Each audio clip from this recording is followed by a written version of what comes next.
I read our vows and found a lie. Tucked in his wallet was a second set addressed to another woman, promising he'd leave me once his visa came through.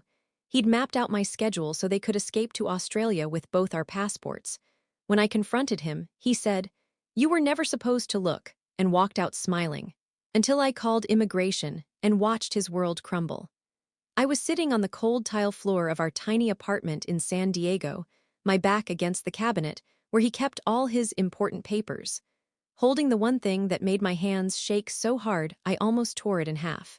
His vows, not the ones he read to me at our wedding just 7 months ago, the soft, generic lines about support and growth and promising to build a life together. No, these were a different set. A second set, folded tight, hidden behind his insurance cards in his wallet. And the first line said, "To the only woman I ever loved, my real soulmate, I'm almost out. I'll find a way soon." My stomach dropped so fast I honestly thought I was going to pass out. The handwriting was his. The voice was his. The words weren't meant for me. They were meant for her, the woman he had apparently been promising his escape plan to while standing at the altar with me. I kept reading because I couldn't stop. It was like watching myself bleed. He told her he only needed 3 more months until his US visa was approved. He told her I was predictable and that my work schedule made things easy. He even printed out my timetable, the weekly one I kept on the fridge like an idiot, and wrote at the bottom, "Once it clears, we grab the passports and go straight to Lax. Australia next." I don't remember standing up. I don't remember the sound my voice made. All I remember is him walking into the kitchen, seeing me holding the letters and freezing. For one entire second he looked guilty, then he looked annoyed.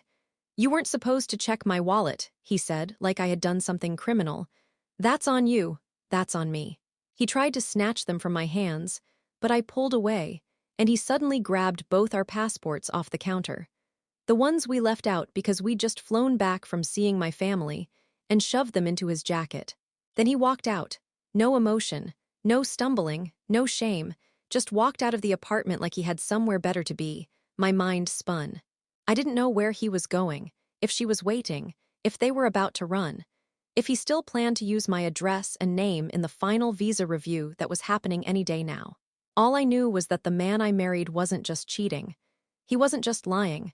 He had built an entire second life right next to mine, and I had been too trusting, too busy, too stupid to see it. I don't cry easily. But that day I cried hard enough that I had to sit down again just to breathe. My whole chest felt crushed in. My body felt hollow. Then something inside me clicked. A cold, steady kind of clarity. The kind that doesn't shake. I picked up my phone. I didn't call him. I didn't call her. I didn't call anyone who might tell me to calm down. I called immigration, and I told them everything. His name, his plan, the second set of vows, the timelines. The fact that he had my schedule printed out so he could run without me noticing. The fact that he had taken my passport and walked out. What they told me next made my blood run ice cold. Because it meant he wasn't just planning to leave. He might already be doing something much worse. And that's when I realized I was in far deeper danger than a broken marriage. Before everything blew up, people always told me how lucky I was to have found someone like him. We met 3 years ago in Pacific Beach, at a birthday party for a coworker. He was charming in that soft, polite way that makes you think he's a safe person. He laughed at my jokes, remembered small details, and asked real questions instead of the usual surface-level stuff. He told me he had moved from Peru a year earlier on a student visa. He said San Diego felt like a place where he could finally build a real life. I liked that part, the ambition, the hunger. After my last relationship, which ended with a guy who cared more about craft beer than basic respect, I thought I had finally found someone who actually saw me. The first red flag was small. So small I brushed it off. He always wanted to know where I was, not in a jealous way, just constant check-ins. If I said I was grabbing dinner with a friend, he'd ask which restaurant. If I said I had a late shift at the clinic, he'd ask what time exactly I'd be home. He said it was because he just liked knowing I was safe. The second red flag came when he started talking about marriage only 8 months in. It felt fast, but he framed it like he was finally ready for stability. He told me I made his life feel solid. He cried when he proposed. Actual tears. Not big sobs, but quiet, careful tears. Looking back, I think they were rehearsed, My family liked him. My friends liked him. Everyone said he was gentle, thoughtful, emotionally mature. And honestly, he played the part well. He cooked dinner often. He sent cute texts. He made life feel calm. His immigration status wasn't something I thought about much. When he mentioned the renewal process or the paperwork stress, I comforted him the best I could. I helped fill out forms when he asked, and he always acted embarrassed about needing help. Now I know he was playing on that, playing on my desire to feel useful, to feel chosen. The wedding was small, simple, and perfect to me. We got married at a courthouse near Balboa Park. He cried again during the vows, and now every time I replay that moment in my head, I feel physically sick. Because somewhere, maybe even that same week, he was writing vows to someone else. Real vows, honest ones. Ones with emotion and intention. Ones meant for a future he planned without me. The biggest irony, I thought our biggest post-wedding issue was money. He wasn't earning much. I covered most of the bills without complaining because I believed in him. I believed we were a team. And the whole time, he was using me as a bridge. Every so often, a weird moment would happen, him smiling at his phone or quickly changing screens when I walked by, but he always brushed it off like I was being sensitive. He'd kiss my forehead and say, "You worry too much." I didn't worry enough. 2 weeks before everything blew up, he asked when my next staff meeting was. He said it casually while making coffee. I told him, didn't think twice. That was the schedule I found printed in his wallet. The one with little notes on it, notes meant for someone else. I try not to think about how long he had been planning it. How long he had been rehearsing the moment he'd leave me behind like luggage he no longer needed. Because what immigration told me, after I reported him, made it clear. This wasn't a sudden escape plan. This had been in motion for a long, long time, and I was only just starting to see how deep the betrayal went. The woman at immigration didn't sound surprised when I said his name. That was the first thing that hit me. Her voice didn't do that polite, confused pause most people do when you drop a bomb. Instead, she asked me to repeat the spelling, typed something, and then there was this tiny sigh. A quiet, tired one. Like she already knew what kind of mess she was about to confirm. She asked if I was in a safe place. That scared me more than anything. I told her everything I found, the fake vows, the schedule, the fact that he'd taken both our passports and walked out like he was late for a meeting. She asked what airport we usually used. She asked if I had access to any of his emails. She asked if I knew the full name of the woman he was planning to disappear with. I didn't. I only knew the first name he wrote in the vows. Alyssa, then the agent said something I still hear in my head when I'm trying to fall asleep. You're not the first person to report concerns about him. I felt the room tilt. I gripped the edge of the table to steady myself. My heart was pounding so fast it felt like it might crack a rib. Before I could ask anything, she told me she couldn't give details, but that what I'd told her was important, and that they needed me to send scanned copies of the second vows immediately. I took pictures with shaking hands. My breath kept catching, and I had to redo one because my own tears blurred the corner of the page. While I was doing that, she put me on hold. I stared at my reflection in the microwave door, red eyes, blotchy skin, hair sticking to my face. I looked like someone who had been blindsided by a life she didn't know she was living in. When the agent came back, her tone was firmer. She asked me the last time I'd seen him, the exact time he walked out, whether I believed he was headed to the airport, whether he had any luggage, whether he had access to my banking apps. That last question punched a hole in my chest I didn't expect. I hadn't even thought about the money. I opened my banking app so fast I almost dropped the phone. There it was, a transfer I didn't authorize. Small enough to not trigger a notification, but big enough that it hurt, like he was warming up, testing how much he could move before I noticed. I told the agent, and she went quiet for a long second, then said, "You need to call your bank and freeze all joint activity."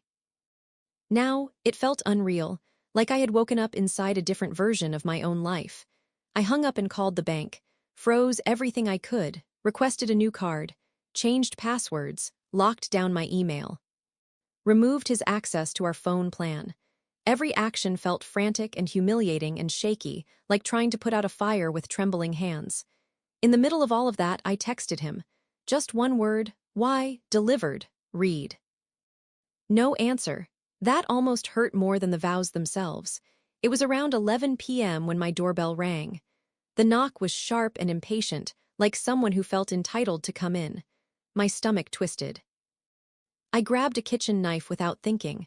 When I opened the door, it wasn't him. It was a woman I had never seen before, wearing scrubs, hair pulled back, eyes wide with exhaustion and something like fear. She asked my name. Then she said she was Alyssa, and she told me I didn't know anything about what he was really planning. She said she needed to talk because she had just found out something about him that terrified her too. Something he never told me. Something he never told her. Something that changed everything. I let her in because she looked like she was about to fall apart right there in the hallway. She kept wringing her hands, pacing, like she didn't even know how to start.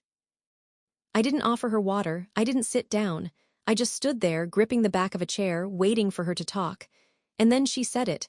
I'm not the woman he was leaving with. My brain stalled. What? She shook her head hard. I'm not her. I'm not the one he wrote those vows for. I swear to God, I didn't know he was married. I stared at her, trying to connect the dots. She looked wrecked, red eyes, dark circles, hands trembling. Not like someone who had just been promised a new life in another country. She looked like someone who'd seen a ghost. She said she met him at the hospital where she worked, months before our wedding. He wasn't a patient, he was visiting someone. She didn't think much of it, but he kept showing up. Always finding excuses to talk to her. Always charming, always persistent. And she fell for him. He told me he was single, she said. Told me he wasn't ready for a relationship but liked talking to me. I believed him. She laughed bitterly. Turns out he was already engaged to you. My stomach twisted. She reached into her bag and pulled out a folded paper, shaking the whole time. I came because of this, because I think you deserve to know who he really is. When she handed it to me, I opened it without thinking. It was a copy of a letter. Not in his handwriting, official, printed, stamped, a notice of investigation. Addressed to him, dated 4 months ago. It said he was being reviewed for immigration fraud before I ever found the vows, before the wedding, before any of this. Alyssa swallowed hard. He told me about it yesterday. Said there was an issue and he needed my help. Said he needed me to confirm I knew him before he applied for residency. I felt the blood drain from my face. He said if I didn't help, he might be deported, she whispered. He made it sound like some huge misunderstanding. But then tonight, I overheard him on the phone. Not with you, not with me, with someone else. I felt my legs weaken. He said he didn't need me anymore. That he had backup options. That he'd figure out whichever route got him approval fastest. Backup options. Like immigration was a puzzle game. Like women were interchangeable pieces. Then she said the part that made my chest physically ache. I didn't know about the other woman, the real other woman, the one he planned to leave with until tonight. She pulled up her phone, photos, screenshots, messages. And then she showed me the picture. A woman I'd never seen before, laughing with him at some outdoor restaurant, their fingers intertwined across the table. Not Alyssa, not me, a third woman. Her name, according to the messages, was Claire. And she wasn't just some affair. She was the one he was promising a new life with, the one he was telling, I'm almost free, and she trusts me, and I'll have the visa soon. The vows were for Claire, not for Alyssa. Alyssa covered her face with both hands. I didn't know, I swear. I only realized today when he slipped and said her name. I could barely breathe.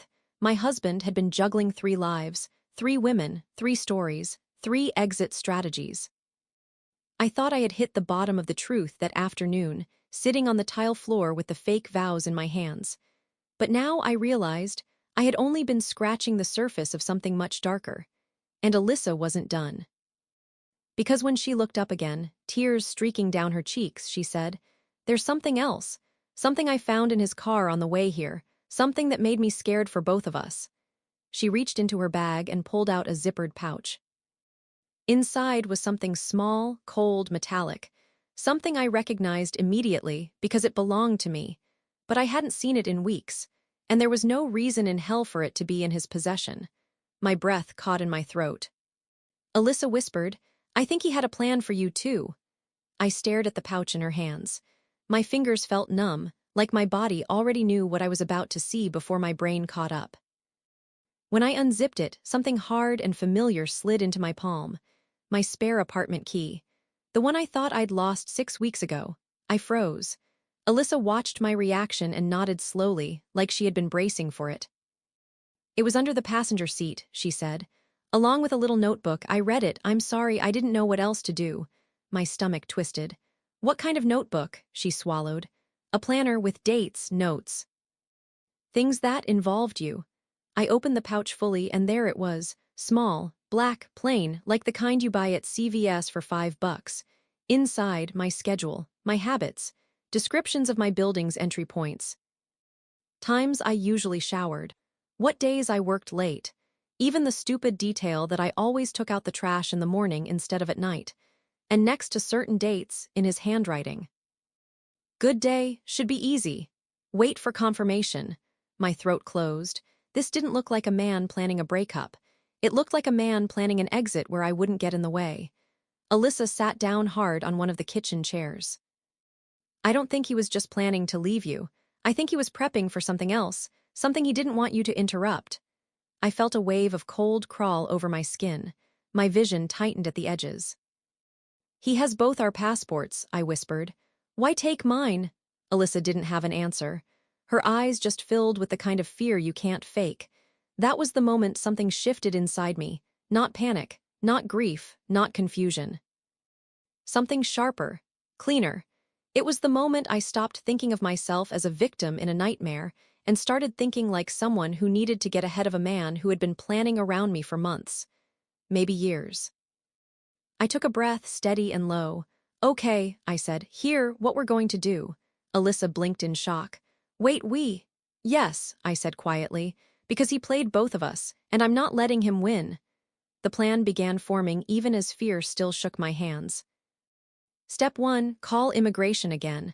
I needed to tell them about the notebook, the key, the fact that there were more women involved. I needed to lock down every possible angle he could use. Step 2, go to the police. Not just for the passport theft, for the key, the notebook. The tracking of my movements. Someone like him didn't escalate to this level overnight. Step 3, freeze every financial access point he could reach, bank accounts, credit cards, utilities, even my online medical insurance portal. People like him used everything. Step 4, find Claire, the woman he actually planned to disappear with, because whatever she knew or didn't know, she was part of the equation. Step 5, track his movements. Immigration could flag airports. Police could put alerts on the passports. I could watch our shared accounts for location pings. Step 6, get ahead of him legally. If he thought he could use my name for anything, paperwork, taxes, joint filings, that window was closing tonight. Step 7, prepare for the confrontation. Because at some point, he would try to contact one of us. He'd try to explain, manipulate, or scare his way out. I wasn't going to let him.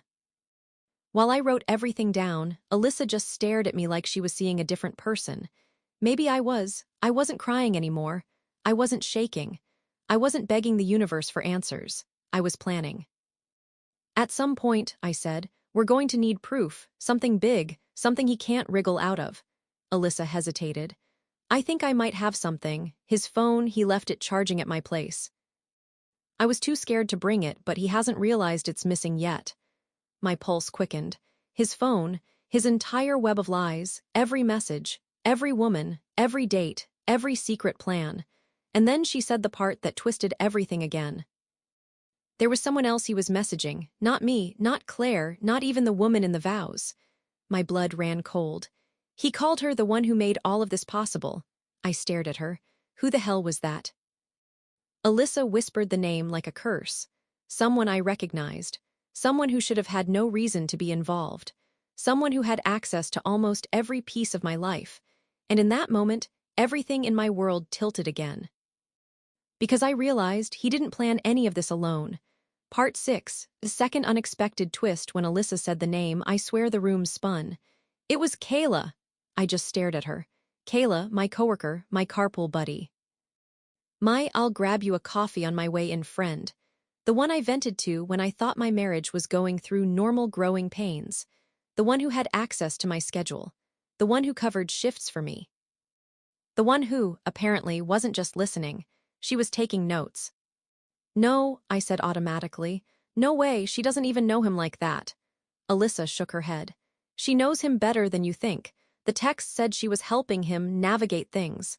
That she was the reason he knew when immigration was checking up. That she was monitoring the wife. Monitoring. My skin crawled. I replayed every conversation I'd had with her, the little innocent questions, the way she asked if he was adjusting okay, the way she always encouraged me to be patient with him. She must have seen the shock on my face because Alyssa kept going. I didn't believe it either, so I screenshotted everything. I have the messages. He talked to her like a partner in all this. Not romantic, but like she was invested. I sank down into the nearest chair, feeling the air squeeze out of my lungs. Kayla helping him. Kayla feeding him my schedule. Kayla, my friend, I felt sick. Alyssa pulled out her phone and showed me one screenshot. A message from him. She works late tomorrow. Perfect. Left the spare key in the usual spot. Once the visa clears, I'm done with this. And then Kayla's reply. Just keep your head down. I'll update you when the review date hits. Update him. About my life. About my job. About the one thing he needed to secure his visa. I felt a cold, deep anger stir in me, the kind that comes from betrayal stacked on betrayal. Not just from him, but from someone who pretended to care about me. Someone I trusted. Someone who sat across from me during lunch breaks and asked about my weekend. Then Alyssa pulled up another message, one I wish I could unsee. Him, she's starting to get suspicious. Kayla, then distract her. You know how, tell her you're stressed, she'll back off. Him, she did. Kayla, good, keep her where you need her. Keep her where you need her. Like I was a tool, a placeholder. A step in his plan. My fingers clenched around the edge of the table until my knuckles burned. What else did you see? I asked. Alyssa hesitated, and that hesitation told me it was bad. There were messages between him and Claire too. But that's not the part you need to hear right now. Tell me anyway, she swallowed. In one message, he told Claire, don't worry about the wife, Kayla keeps me updated. She knows when to distract her. I felt heat rise behind my eyes, not sadness, not fear, rage, real bone-deep rage. And there's more, she whispered. He told Claire that if immigration denied anything, he had a backup plan. Someone who owed him, someone who was already compromised. My heart slammed against my ribs. Compromised how? Alyssa looked down. He said he had something on Kayla. Something that kept her helping him. That landed in my chest like a punch. Nothing about this man was accidental. Nothing was spontaneous. He was building a web, and each of us, me, Alyssa, Claire, and even Kayla, was trapped in it in a different way. Alyssa stood, pacing again. He didn't just manipulate us emotionally, he orchestrated all of this. He set traps, he played people against each other. I stared at the black planner on the table, the one with my life dissected inside it. Alyssa stopped pacing. He said something else on the phone, something that made me come here instead of going home. I looked up. What? She exhaled shakily. He said if things went wrong, he had a way to make sure you could interfere. He called it his safety measure. He didn't explain. But the way he said it, my stomach tightened. And he mentioned a date, she added. A very specific one. I froze. What date? She told me, and every part of me went cold, because that date was tomorrow. I didn't sleep. I couldn't. My mind kept replaying that date, tomorrow, over and over like a ticking clock strapped to my ribs. I kept thinking, what was supposed to happen tomorrow? Why was it circled in his planner? Why did he call it his safety measure? But the real punch came when immigration called me back at 5:42. The agent's voice was different this time, tighter, faster, more alert. We need you to come in. In person, she said. There have been developments. I threw on clothes and drove with Alyssa in silence. San Diego was still dark, streetlights flickering over empty roads, everything feeling too calm for what my life had become. At the federal building, they escorted us to a small conference room. No windows, 2 chairs, a metal table that felt colder than the room. The officer sat down across from us, clasped her hands, and said, Your husband is under investigation for multiple immigration violations, including marriage fraud. But that's not all. Alyssa's grip on the chair tightened until her knuckles whitened. The officer continued. We now believe he has attempted this before. My heartbeat stopped for a second. Before me, she nodded. Another woman, different state, 3 years ago. Same pattern, fast romance, financial dependence, sudden push for marriage, then disappearance right after paperwork submission. I swallowed hard. What happened to her? The officer hesitated. She reported him, but he vanished before the case was processed. Her passport went missing around the same time. Law enforcement never located him. My stomach twisted. So he used me as a second attempt, I whispered. The officer shook her head. No, he used multiple women, at least 3 that we know of. He was building parallel paths. Whichever one succeeded first, that's the one he planned to use. A chill ran all the way up my spine. He never loved any of you, the officer added. You weren't wives, you were exits. Exits. The word felt like a stab. Alyssa's voice cracked. But why such a complicated plan? Why all the lies? Why bring in another woman, Claire? Why involve my coworker? The officer leaned forward, her voice low and cold. Because your husband has been flagged before, not just by immigration, by fraud units, financial crimes departments. Even an identity theft task force. My breath stuttered. He's a runner, she said. He builds a false life until he can cash out, then he disappears and does it again. Cash out. Those 2 words sank in like ice. He targeted women with stable jobs, the officer continued. Women with predictable routines, clean financial histories, no criminal records, you were all chosen for a reason. To create the appearance of legitimacy and to give him access to accounts, housing, and resources. I felt sick, actually nauseous. But then she told me the part that made my blood run colder than anything else. Tomorrow was his deadline, I blinked. Deadline for what? For his final visa review and for a bank transfer he scheduled using your joint information. What? I gasped. A transfer to where?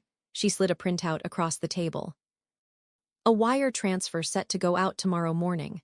In my name, using my info, to an account overseas under a fake identity.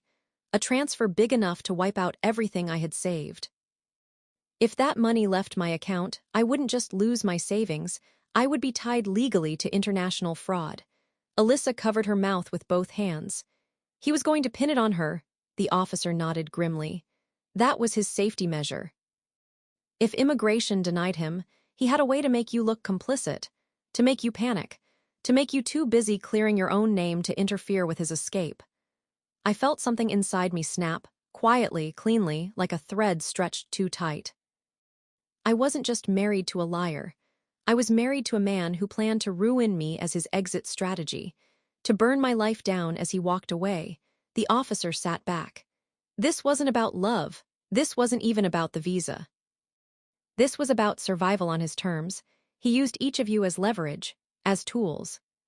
And he believed none of you were smart enough to compare notes. I swallowed the lump in my throat, my voice low. He really thought I wouldn't fight back. The officer met my eyes. He doesn't know you've made this report or that Alyssa knows you. You have a head start. A slow, cold clarity settled over me. He thought I'd break. He thought I'd freeze. He thought I'd just suffer quietly while he walked away with my passport, my money, my identity, and whatever scraps of dignity I had left. He thought wrong. I stood up from the table. I know what I need to do.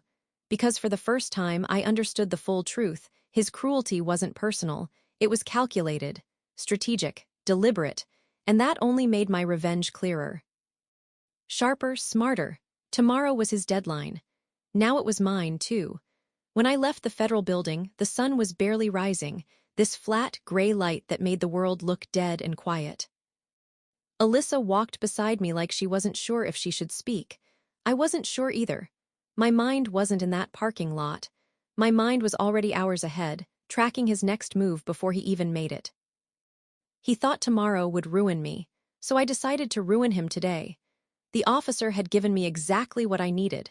The transfer details, the alerts on the passports, the fact that he didn't know we were onto him. He thought he was still ahead. He thought I was still crying on a kitchen floor, too broken to act. He had no idea that I had already frozen the joint accounts, flagged the passport, notified the bank, and filed a fraud report. By the time he tried to send that money overseas, the system would already be watching. But I wanted more than to stop him. I wanted his entire plan to cave in on him from every direction at once. So I did what he never expected. I used every woman he'd manipulated as ammunition. Alyssa gave me full access to the screenshots. I collected the planner, the stolen key, the schedule notes. I organized every disgusting receipt of his lies like evidence in a case file. Then I found Claire. Alyssa remembered where he said she worked, an outdoor gear store near La Jolla. I drove there before the place even opened and waited in the parking lot. When she got out of her car, I stepped right into her path and told her everything in 10 clean, brutal sentences. She didn't believe me at first. Then I showed her the vows, the messages, the screenshots of him calling her his real future while telling Kayla he'd never choose her. Her face crumpled. She didn't yell, she didn't cry, she just whispered, "He told me we'd start over in Melbourne." My jaw clenched. "He told me he wanted to build a home in San Diego." She nodded slowly. "Then let's end this." For the first time, I felt the pieces turning in my favor. Next was Kayla. I knew I couldn't go near her alone. I went straight to HR at the clinic, sat down with the manager and handed over everything, the messages, her involvement, the unauthorized access to my schedule, even the note about her being compromised. HR froze. Legal was called in. They took it seriously. They opened an immediate internal probe. Kayla was pulled into a conference room before she finished her morning coffee. I didn't stay to watch. I didn't need to. By noon, her access to everything, our system, our schedules, our communication logs, was revoked. Her badge was taken. Security walked her out past the waiting room. She never glanced my way. Good.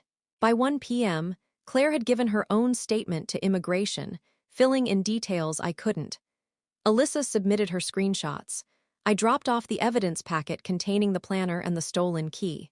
By 3 p.m., the fraud flags hit everywhere at once. Bank, airlines, visa processing center, local police, federal investigators. Every exit he thought he had was sealed. At 4:17 p.m., he finally texted me. "We need to talk," I typed back. "Immigration wants to talk too, you'll see them first." He didn't respond, but I got my answer 20 minutes later when the officer called. "Ma'am, we have him."